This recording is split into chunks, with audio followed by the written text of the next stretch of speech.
నమస్తే welcome to V news Telangana bulletin ముందుగా headlines చూద్దాం. గన్ పార్క్ తెలంగాణ అమరవీరుల స్తూపం వద్ద బీఆర్ఎస్ ఎమ్మెల్యేల నిరసన.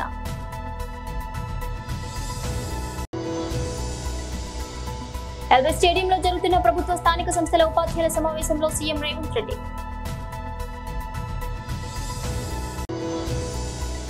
మాజీ ఎమ్మెల్యే బీజేపీ రాష్ట్ర ఉపాధ్యక్షుడు Shri NVSS Prabhakar press meet BJP తెలంగాణలో.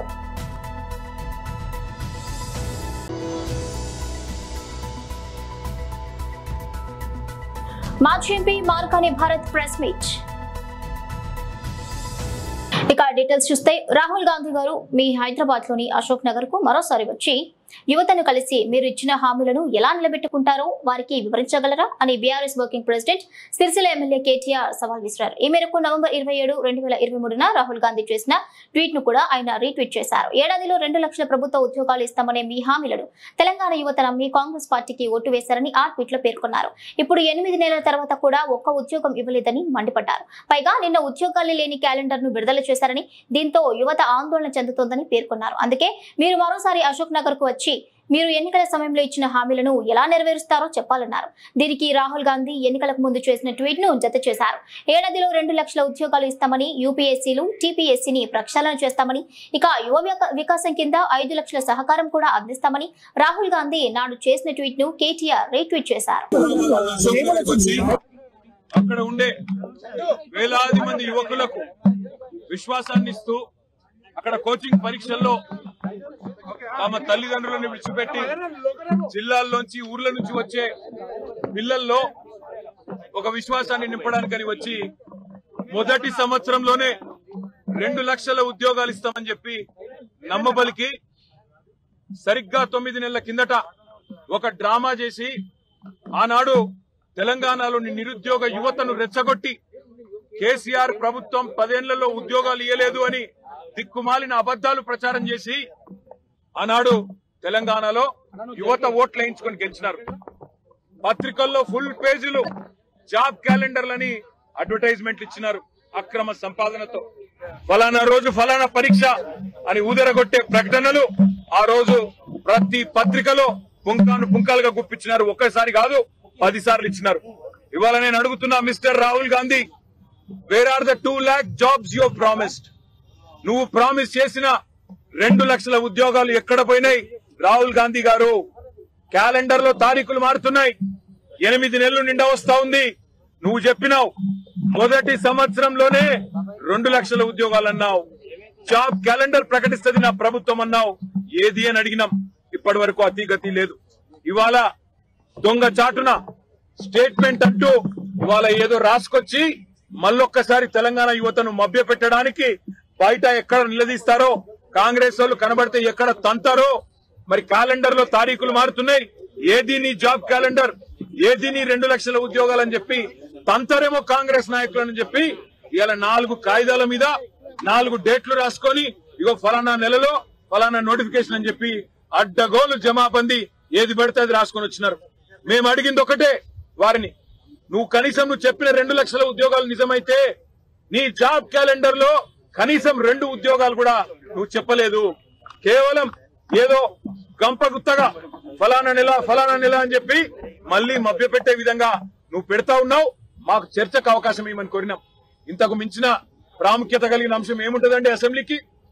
30-40 లక్షల మంది యువతకు వారి భవిష్యత్తుకు పోటీ పరీక్షలకు ప్రిపేర్ అవుతున్న చిన్నారులకు సంబంధించిన అంశం కంటే శాసనసభకు ఇంతకంటే ఏం ప్రాముఖ్యమైన అంశం ఉంటుందని మేము స్పీకర్ గారిని అడిగితే 2 లక్షల ఉద్యోగాలు అన్నారు. కానీ 2 నిమిషాలు కూడా మైక్ ఇయ్యలేదు. 2 నిమిషాలు మైక్ ఇవ్వండి స్పీకర్ గారు. ప్రభుత్వం పారిపోతున్నది, 2 లక్షల ఉద్యోగాలను మోసం చేసింది గతంలో, మళ్లీ జాబ్ క్యాలెండర్ అని చెప్పి డ్రామా చేస్తున్నదని చెప్పి మేమందరం కూడా స్పీకర్ గారిని చేతులు జోడించి అభ్యర్థించినాం. స్పీకర్ గారు కనీసం 2 నిమిషాలు మైక్ ఇవ్వలేదు. ప్రభుత్వం పారిపోయింది. వాళ్ళ తెలంగాణ యువతకు మేము చేసే విజ్ఞప్తి ఒకటే, గత 9 నెలలుగా 8 నెలలుగా ఈ రాష్ట్రంలో ఏం జరుగుతా ఉందో మీరు చూస్తా ఉన్నారు. మిమ్మల్ని అందరినీ రెచ్చగొట్టి, మిమ్మల్ని అందరినీ ఉసిగొలిపి 2 లక్షల ఉద్యోగాలని చెప్పి మాయమాటలు చెప్పి గ్రూప్ 2 పోస్టులు 2000 చేస్తామని చెప్పి, గ్రూప్ 3 పోస్టులు 3000 చేస్తామని చెప్పి, గ్రూప్ 1 లో 1:100 నిష్పత్తిలో పిలుస్తామని చెప్పి మెగా డిఎస్సీ ఇస్తామని చెప్పి జీవో 46ను సవరిస్తామని చెప్పి ఏది చేయకుండా మళ్ళొక్కసారి జాబ్ క్యాలెండర్ పేరిట మభ్య పెడుతున్నందుకు స్పీకర్ ను మేము అభ్యర్థించినాం, ప్రభుత్వాన్ని మేము నిలదీసినాం ఈ రోజు. కానీ మాకు మైక్ ఇవ్వలేదు. ఇవ్వకపోగా ఏం చేస్తుంది ప్రభుత్వం? మా పార్టీ నుంచి ఇవాళ పార్టీ మారి అనర్హత వేటు ఎదుర్కొంటున్న ఒక ఎమ్మెల్యే, ఆయనకి ఇవాళ మైక్ ఇచ్చి మా గౌరవ శాసనసభ్యులను ఒక గౌరవ సభలాగా నిన్న హరీష్ రావు గారు చెప్పినట్టు అక్కడ మళ్ళీ దుర్మార్గమైన పదజాలం, ఇష్టం వచ్చిన మాటలు, ఇష్టం వచ్చిన బూతులు. నేను ఆయన మాట్లాడిన మాటలు నా నోటితో నేను చెప్పలేను.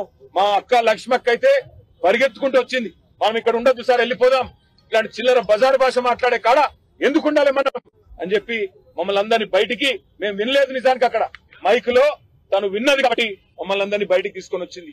అంటే రేషం గల్ల తెలంగాణ బిడ్డలు ఎవరు ఇవాళ ఆ సభలో అలాంటి చిల్లర బజారు భాష ఏదైతే ముఖ్యమంత్రి నుంచి మొదలు పెడితే దుర్మార్గమైన మా పార్టీలో గెలిచి ఆ పార్టీలో ఉన్న ఎమ్మెల్యేలు వాడుతున్నారో అది భరించలేక తెలంగాణ యువత తరఫున మేము అడుగుతుంటే, తెలంగాణ యువతకు 2 లక్షల ఉద్యోగాలు ఇవ్వాలని మేము అడుగుతుంటే మమ్మల్ని ఆ బజారు భాషలో తిట్టించిన ఈ దిగజారుడు ముఖ్యమంత్రి, ఈ దిగజారుడు దివాలా కోరు ప్రభుత్వాన్ని ఇవాళ అభిశంసించాలి. తెలంగాణ యువత కొట్టాలి. ఎందుకంటే ఎక్కడికక్కడ కాంగ్రెస్ లో నిలదీయాలి. ఏమైంది ఈ 2 లక్షల ఉద్యోగాలను అడగాలి. నేను అడుగుతా ఉన్నా, రాహుల్ గాంధీ దమ్ముంటే రా అశోక్ నగర్, దమ్ముంటే అశోక్ నగర్ కి రా, ఇక్కడికి వచ్చి చెప్పు నువ్వు ఇచ్చిన జాబ్ క్యాలెండర్ కరెక్ట్ అని చెప్పు. రేవంత్ రెడ్డి దమ్ముంటే రా, సెక్యూరిటీ లేకుండా నువ్వు మేమందరం వస్తాం, అశోక్ నగర్ పోదాంపా. అక్కడికి వచ్చి ఒక్క పిల్లగాంతో చెప్పి, ఒక్క తమ్ముడితో, ఒక్క చెల్లెతో చెప్పి ఈ 8 నెలల్లో నీ కాంగ్రెస్ ప్రభుత్వం ఒక్క ఉద్యోగం ఇచ్చిందని చెప్పి వాళ్ళతో చెప్పి మేమందరం రాజీనామా చేసి అక్కడనే పెట్టి పోతాం. వాస్తవం ఏంది? ఇప్పుడే పల్లా రాజేశ్వరరెడ్డి గారు చెప్పినట్టు మందికి పుట్టిన బిడ్డలు మా బిడ్డలు అని చెప్పుకుంటూ ఇవాళ కేసీఆర్ ప్రభుత్వం ఇచ్చిన 30-40 వేల ఉద్యోగాలు కాగితాలు మాత్రం నువ్విచ్చి ఇవాళ డ్రామా ఏదైతే ఆడుతున్నావో రేవంత్ రెడ్డి, నేను అందుకే అంటున్నా, నీది డ్రామా కాకపోతే, నీది అబద్ధం కాకపోతే, నువ్వు ఇచ్చిన ఉద్యోగాలు నిజమే అయితే నువ్వు వస్తావా, నీ రాహుల్ గాంధీ వస్తాడా? రండి, సిటీ సెంట్రల్ లైబ్రరీకి వస్తారా, అశోక్ నగర్ కు వస్తారా, ఉస్మానియా యూనివర్సిటీకి వస్తారా, ఎక్కడికి వస్తే అక్కడికి రండి. రేవంత్ రెడ్డి మళ్ళీ అంటుంటాడు మగాళ్ళు అయితే అని. నేను అంటున్నా, రేవంత్ రెడ్డి మగాడు అయితే రా, అశోక్ నగర్ కి రా, అక్కడ పిల్లలే చెప్తారు. తెలంగాణ రాష్ట్ర ముఖ్యమంత్రి రేవంత్ రెడ్డి విదేశీ పర్యటనకు వెళ్తున్నారు. ఆయన 14 రోజుల పాటు అమెరికా, దక్షిణ కొరియాలో పర్యటించనున్నారు. ఆగస్టు 14వ తేదీ వరకు ఆయన విదేశాల్లో ఉంటారు. ఆయన వెంట రాష్ట్ర ప్రభుత్వ ప్రధాన కార్యదర్శి శాంతికుమారి, ఐటీ పరిశ్రమల శాఖ మంత్రి శ్రీధర్ బాబు వెళ్తున్నారు. ఇక ఈ రోజు నుంచి 9వ తేదీ వరకు New York, Washington, Dallas, San Francisco నగరాల్లో ముఖ్యమంత్రి బృందం పర్యటించనుంది. అమెరికాలో పలువురు వ్యాపారవేత్తలతో ప్రభుత్వం ఒప్పందాలు చేసుకోనుంది. సీఎం బృందం ఇవాళ నేరుగా న్యూయార్క్ వెళ్తోంది. 4వ తేదీన న్యూజెర్సీలో పర్యటించనుంది. 5న న్యూయార్క్ కాగ్నిజెంట్ సీఈఓతో భేటీ అవుతారు. మరోవైపు ఆగస్టు 5న మరో మంత్రి కోమటిరెడ్డి వెంకటరెడ్డి కూడా అమెరికా వెళ్లనున్నారు.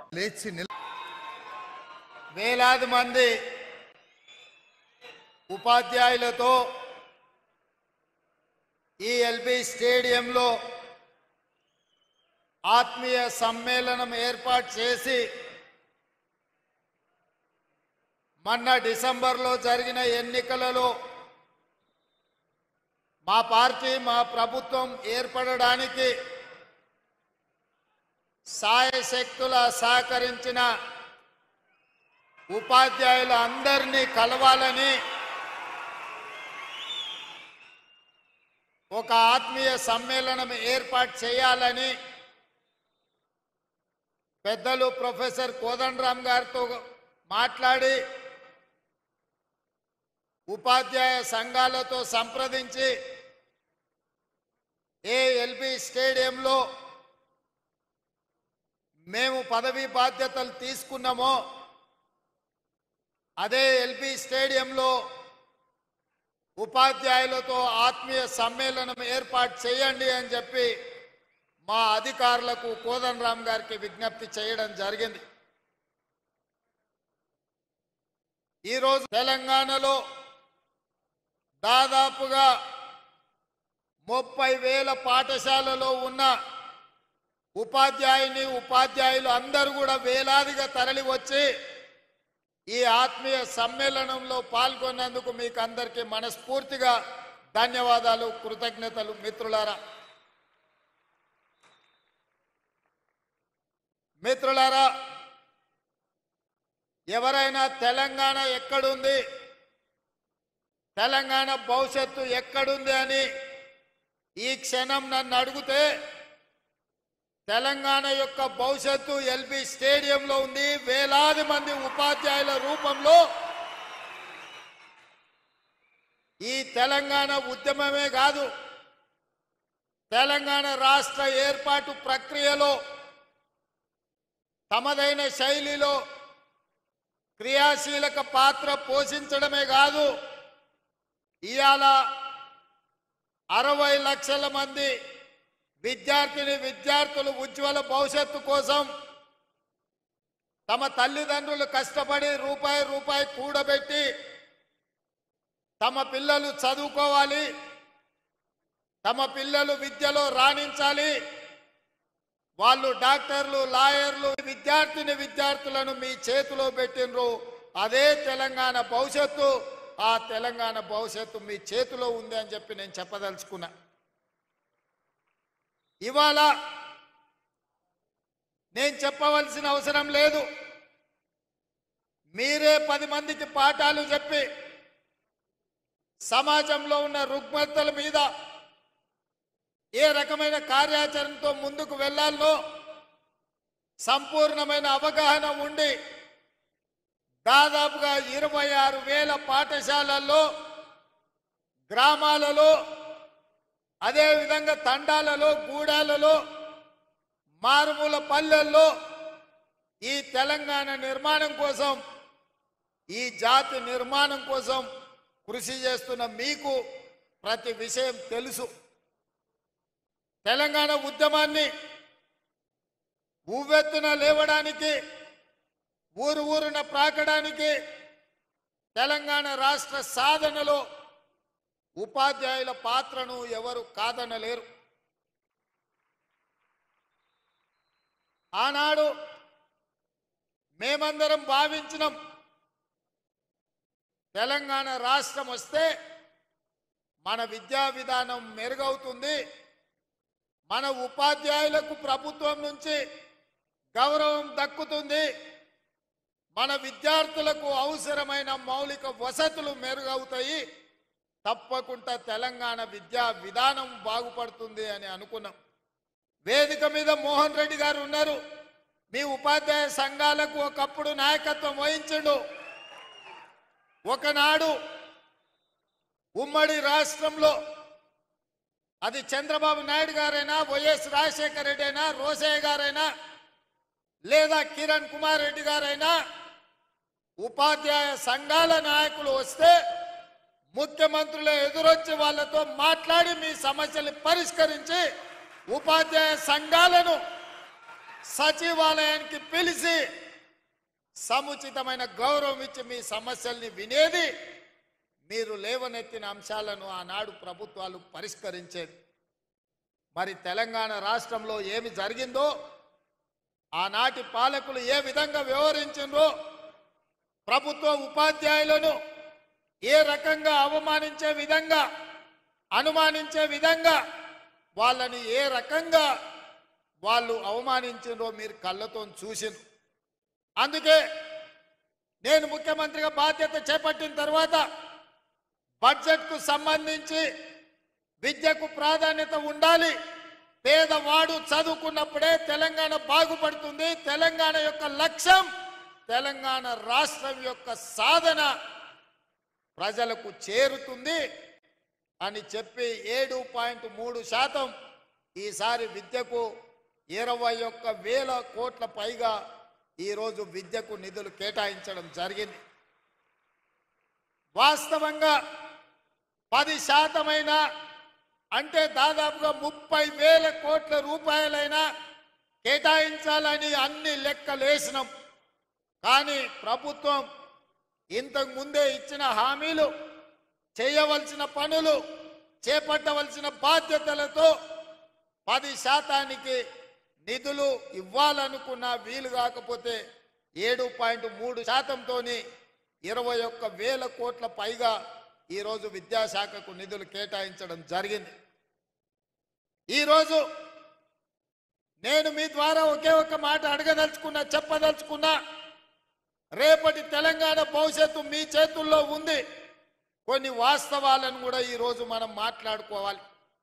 తెలంగాణ రాష్ట్రంలో 40,000 పైచిలకు పాఠశాలలుంటే ప్రభుత్వ ఆధీనంలో 30,000 పాఠశాలలు ప్రభుత్వ ఆధీనంలో ఉన్నాయి. 30,000 పాఠశాలలో 26 లక్షల మంది విద్యార్థులు ఉన్నారు.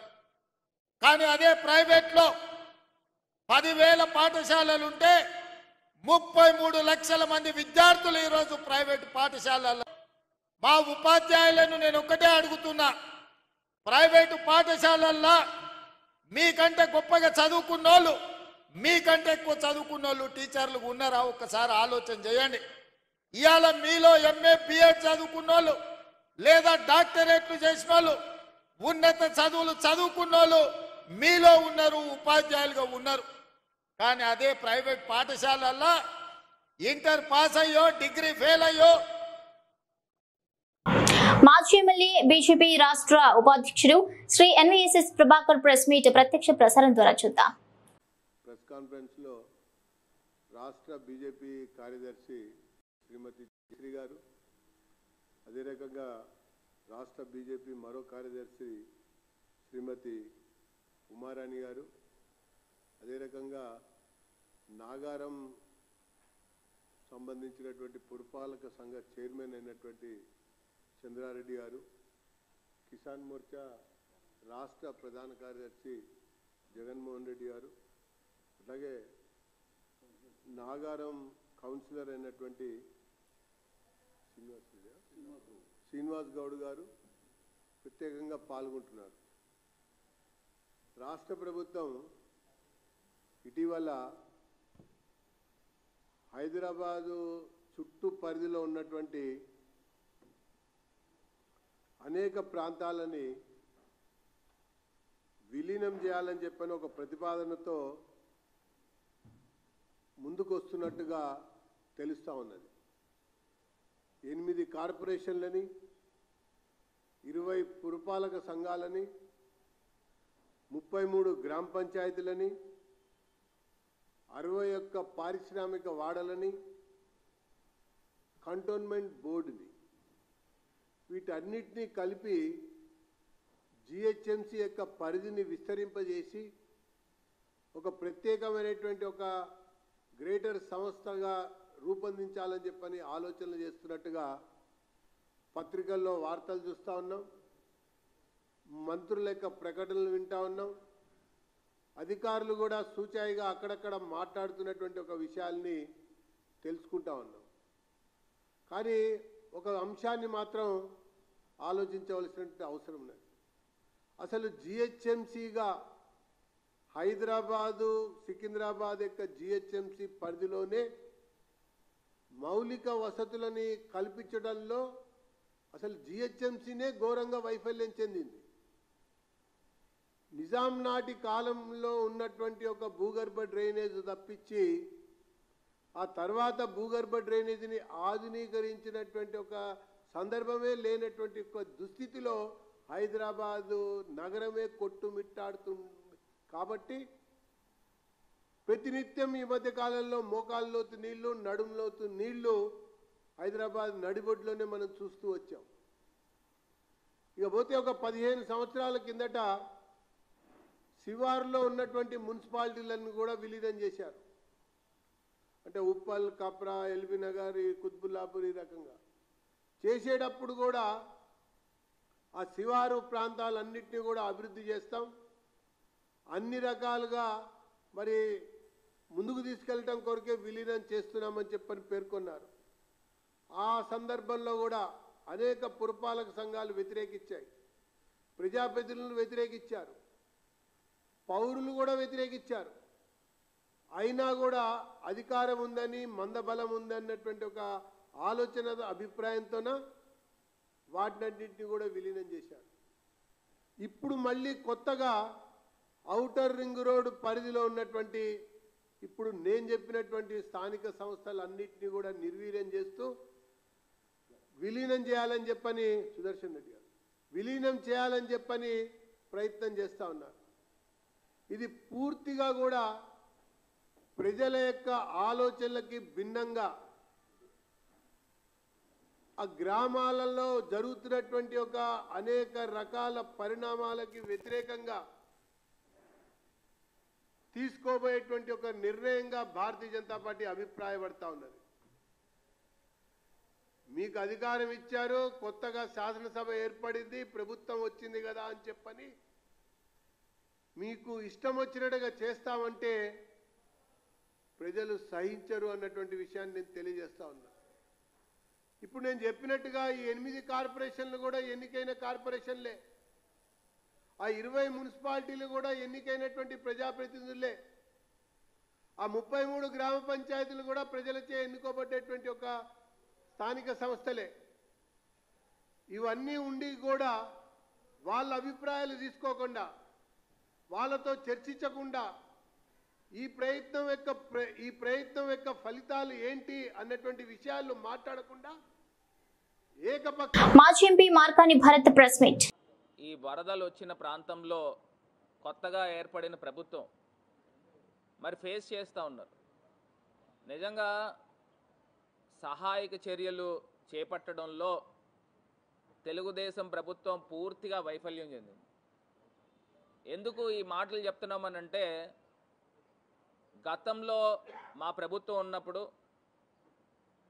సహాయక చర్యలు కానీ, రేషన్ అందించడంలో అయితే కానీ, లేకపోతే కాంపన్సేషన్ ఇవ్వడంలో అయితే కానీ, వాళ్ళకి సుమారుగా 4 రోజులు 2 నెలల పాటు వాళ్ళు డైలీ కూలీకి వెళ్ళే వాళ్ళంతా కూడా ఉపాధి కోల్పోయి, ఏదైతే రహదారులతో ఈ వరద రావడం వలన ప్రత్యేకించి ఏజెన్సీ ప్రాంతాలు, మనకి ఈ ప్రాంతాలు చూసినట్టయితే కోనవరం కానీ, దేవీపట్నం ప్రాంతం కానీ, ఇవన్నీ కూడా చూస్తే పోలవరం ప్రాజెక్టు స్టార్ట్ అయిన తర్వాత మొత్తం బ్యాక్ వాటర్స్ అంతా కూడా ఈ ప్రాంతాలకు రావడం వలన పూర్తి స్థాయిగా ఇవన్నీ కూడా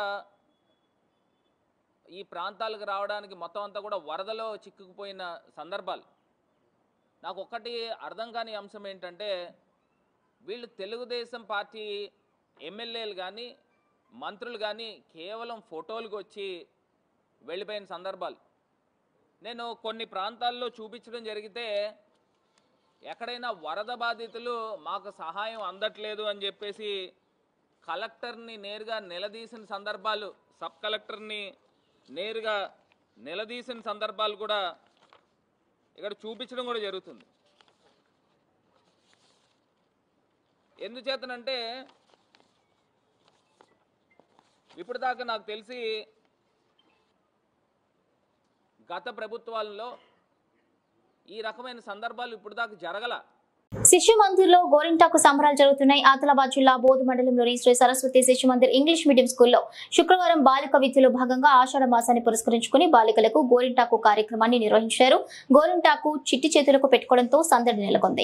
ఈ కార్యక్రమంలో గోరింటాకును పెట్టుకోవడం వల్ల చర్మ వ్యాధులకు దూరంగా ఉండవచ్చని, అందుకే ఆషాఢ మాసంలో గోరింటాకును ఆడపిల్లలు తప్పనిసరిగా పెట్టుకోవాలని, ప్రకృతి సిద్ధమైన గోరింటాకును వాడాలని పాఠశాల ప్రధానోపాధ్యాయులు కొండ రాజేంద్ర గౌడ్ తెలిపారు. ఈ కార్యక్రమంలో విద్యార్థులు, ఉపాధ్యాయులు పాల్గొన్నారు.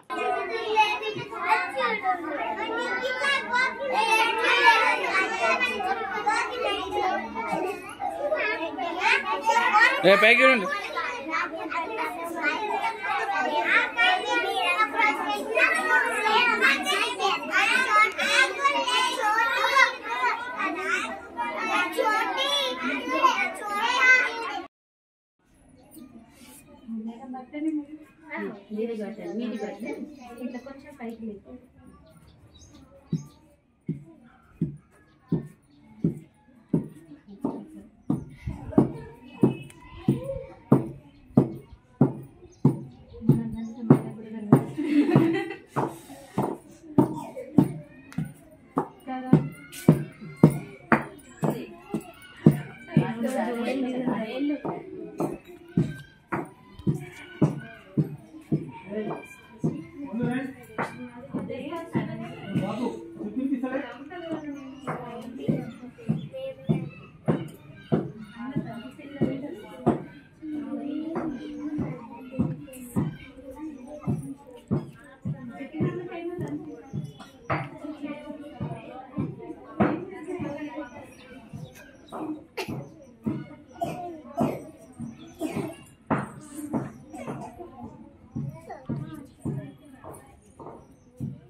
బులెటిన్ ముగించే ముందు హెడ్లైన్స్ మరోసారి.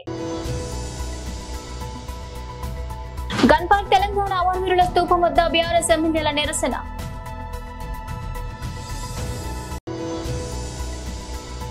ఎల్బీ స్టేడియంలో జరుగుతున్న ప్రభుత్వ స్థానిక సంస్థల ఉపాధ్యాయుల సమావేశంలో సీఎం రేవంత్ రెడ్డి.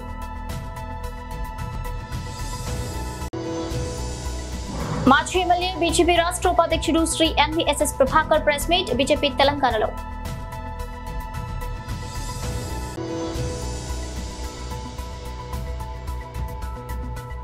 మాజీ MP Margani Bharat press meet. ఇవి బులెటిన్ అప్డేట్స్. Keep watching.